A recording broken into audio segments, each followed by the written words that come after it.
Sanibonani babukeli emakhaya nawo wonke umuntu obukele le video. Bengisacela uma umusha kule channel ucofoze usubscribe ubutton ulike ushare ucomment uvule notification ukuze uhlezi unotified ngakho konke okwenzeka kule channel. Yo bafethu imadlanga commission izokithatha ibreak until 1 zika June. Sizabe sisenzani lonke lixesha lomzuzu? Yo. Hayi masibe sibambane ezezinye.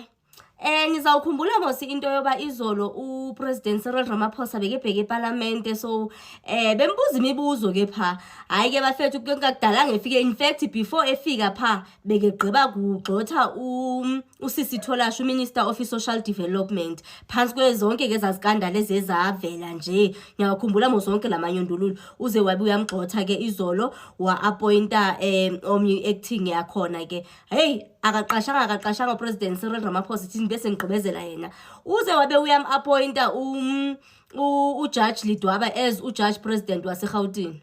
Ngizamkhumbula ndithi uLidwaba uba nguphi uze wabe uyam-appointa u-appointe nezinye nje deputy njengathi ezimbini national kula office yase-NPA. Ngizamkhumbula omnye wabo akamenze i-deputy ke wayekhona kulama interviews lana uCronier so um-appointile ke as i-deputy ezintoni kanti i-deputy yakhona nje pha. Hayi ke omnye ke nguChuma. I don't think uChuma I've never said anything about uChuma before.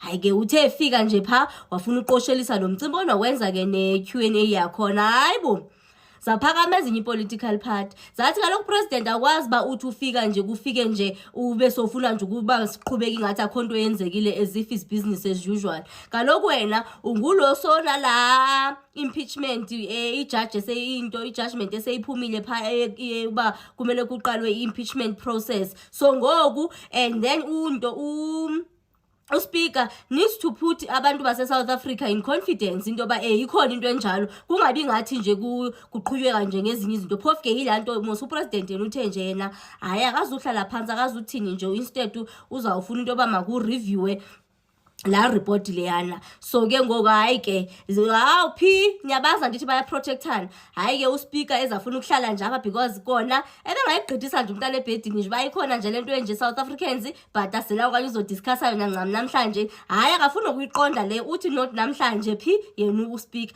Hayi ke ezasho phi ndithi niyayazi ba bayathanda ukubehave nje ngabantwana. Hayi ke siphakamile nje political party ngicela i-MKP phethe njengamamelanga nje yonke lo ivele yathi nje imbudede into esingazuyimamela iMKP iATM neEFF ikhona nenye nje but zezi political parties nje zifuna ukwazi malunga nala mcimbi lwana ukuthi ke bese iphumile iconfirmation yoba yena uSpeaker lona uThoko Didiza utshilo ba izawu ba propose into ba bazawufumana ama city amayingaphi phe political party for into ba kuzawuhlalwa maybe qaqala lo impeachment process so watsho ke wathi iANC izafumana 9 bafethu ne iDA ifumane 5 iMK ifumane 3 iEFF ifumane 2 zonke ezinye zifumane 1 so you can already nje xa ucombine umzekelo le MK neEFF zenza nje le 5 yeDA asikayiqali la 9 yabo in terms of ukuoppose ukubone